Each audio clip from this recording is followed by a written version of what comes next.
The work of navigating officers goes on winter and summer, day and night, in calm weather and in storm. This applies equally whether engaged in passage planning, taking the watch, or entering or leaving confined waters under piloting.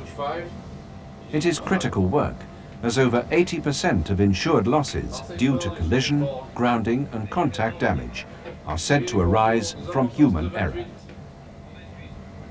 This program examines the work of the bridge team when a pilot is on board, in the context of master-pilot relationship.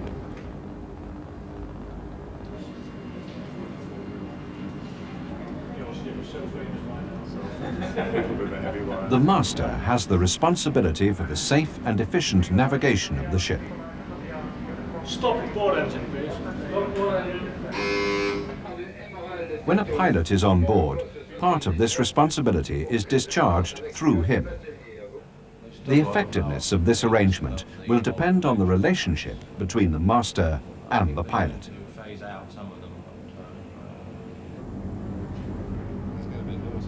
In some ports, coastal passages and controlled areas, taking a pilot is compulsory. Whether it is or not, the objective is the same: for the pilot to direct the navigation of the ship through confined and hence potentially hazardous waters during port approach, berthing and departure. The first step is to ensure that the ship is ready to receive the pilot. This means giving the pilot station an accurate ETA. Yes, I'll be there at the pilot station half an hour from now. Which side you want the pilot, please? It means preparing the ship for arrival and preparing the boarding arrangements for the pilot. 30 minutes. Would you rig the pilot ladder on the port side? Rig the pilot ladder on the port side, 1 meter above the water. Okay? Roger, received. Going back to channel 16 and standing by. Thank you.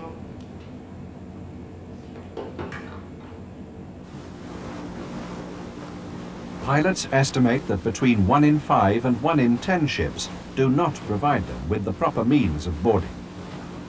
Often, the pilot doesn't complain for fear of jeopardizing his relationship with the master.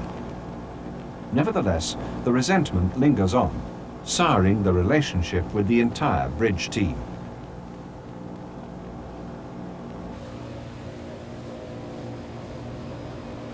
It is never easy boarding a ship from a small boat, and the ship should always provide a lee. The ladder and its arrangements must conform to the International Maritime Pilots Association card. The ropes must not have shackles, knots or splices. The ladder must be the correct length.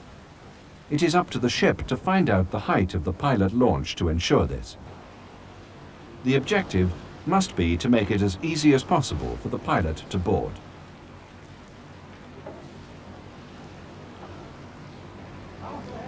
There should always be a responsible officer standing by in radio communication with the bridge. The details of boarding requirements are set out in the International Maritime Pilot's Card, Required Boarding Arrangements for Pilot. These provisions must always be adhered to. A warm greeting goes a long way towards starting a good relationship. Good evening, Captain. Good evening, Mr. Pilot. Welcome aboard. Thank you very much. Mr. Smith, my name. Alex Mallis. Ah. So, can you take that for me? There are 3 areas in which pilots have an advantage over the bridge team. First, their knowledge of local traffic, current, tides, and hazards to navigation. Secondly, their greater experience and expertise in handling ships and tugs in restricted waters. Thirdly, their familiarity with and common language with the local shore-based support services, such as port authorities and vessel traffic services.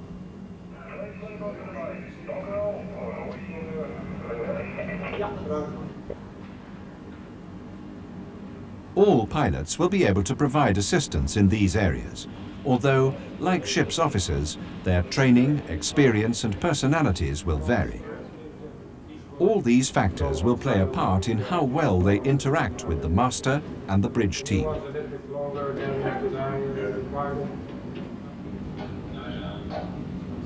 Once he has been shown the location of his life-saving equipment and been offered a cup of tea or coffee, and if it's dark, given the use of a torch, the pilot is given the pilot card.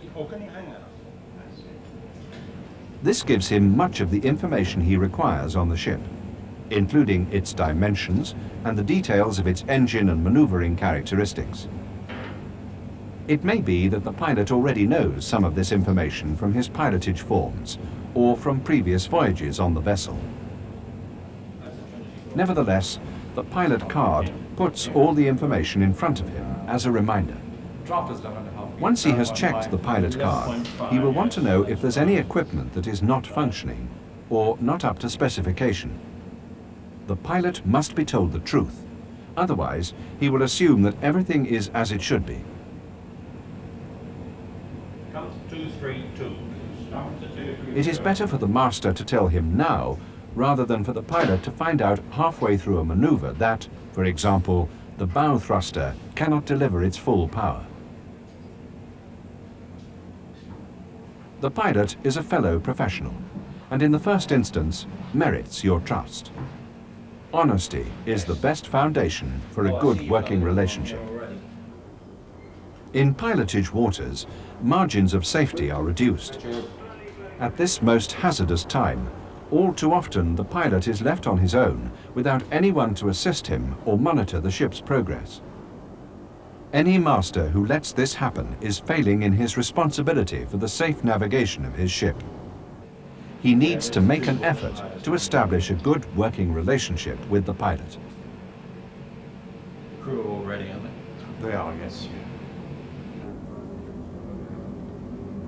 Yeah, we'll be coming down through this deep water route here. The passage plan needs to be discussed. It's worth taking a few moments for the master and pilot to consider and agree the ship's intended track, anticipated speeds, and ETA. Right down here. In fact, I want to parallel index on the sunlight. The pilot may have different ideas based on his local knowledge. Down between these banks. The pilot will indicate where his intended route is different from that planned by the ship. And track water, so you've got plenty. There may be language problems and cultural attitudes that make communication difficult. This discussion provides a good opportunity to sort out these complications. Arrangements with tugs and vessel traffic schemes also need to be agreed.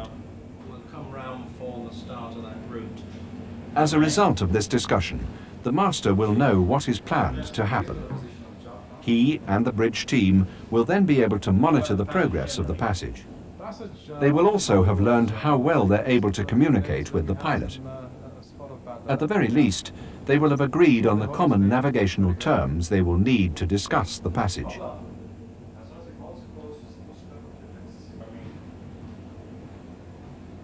Steading up on 232, sir. Thank you. 232. 232. Oh, that's fine. Make it 235, please. 235, Yeah.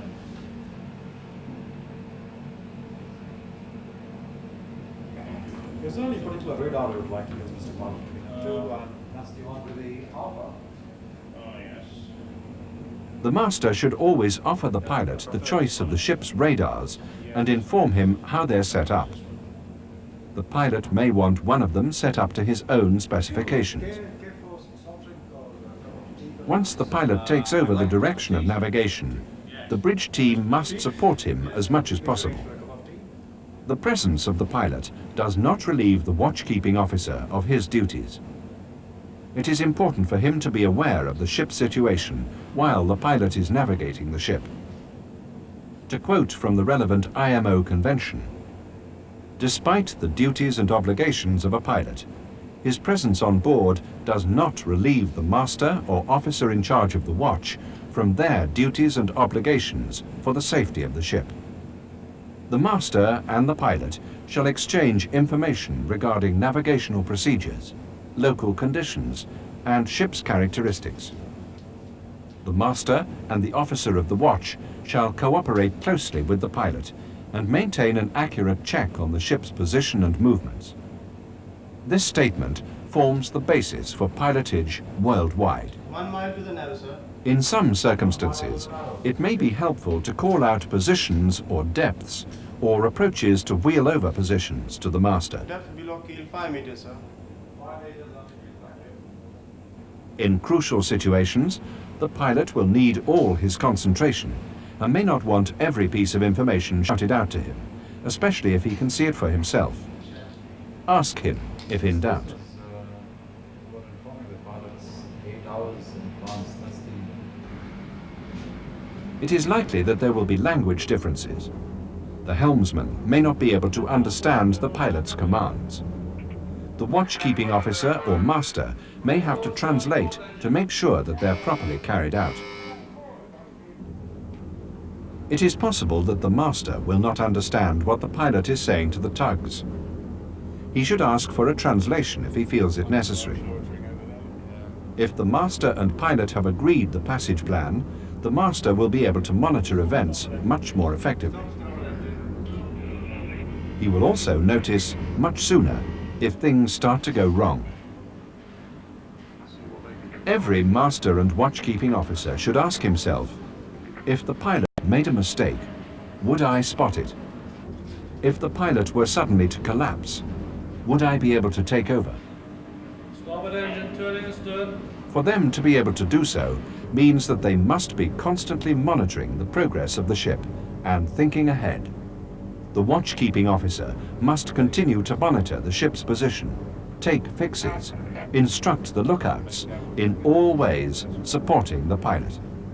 There must never be any question of leaving the pilot on his own to get on with the navigation. The pilot should welcome assistance from the bridge team, but experience will have taught him not always to expect it. Every master will have developed his own way of dealing with pilots. Pilots, similarly, will have developed their individual ways of working with masters. Both sides require tact, honesty, and mutual respect to form as quickly as possible a good working relationship. 243. It's 243. 243, aye, sir. Although there may well be language and cultural differences that interfere with this process, an honest and courteous approach works well in most cultures. If the ship is in confined and potentially hazardous waters, the master should remain on the bridge. If the watch-keeping officer believes that the ship is getting into danger due to the pilot's misjudgment, he must tell the master immediately. The master will then discuss the situation with the pilot.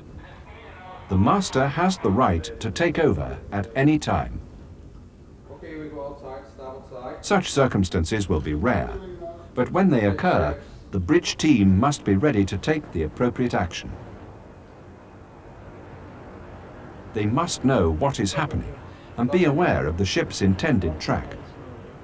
They must have kept abreast of developments and be aware of the traffic and environmental situation around them. The watch-keeping officer must never allow a situation to develop where he's unhappy with the pilot's navigation, but can do nothing about it because he's no idea what should be happening. It is particularly important that the berthing arrangements should be fully discussed before the crucial stage of berthing begins. We'll be coming up on the flood tide. In fact, the ship's the other way around. We'll be port side too. The moorings will use a 3. The pilot needs to explain to the master the details of his berthing plan. There are many issues that need to be settled. How many tugs will be needed? Where will they be positioned? Will they use the ship's or their own lines? What will be the ship's approach speed? Will anchors be used? How many men are available to manage the lines? What effect will the tide have?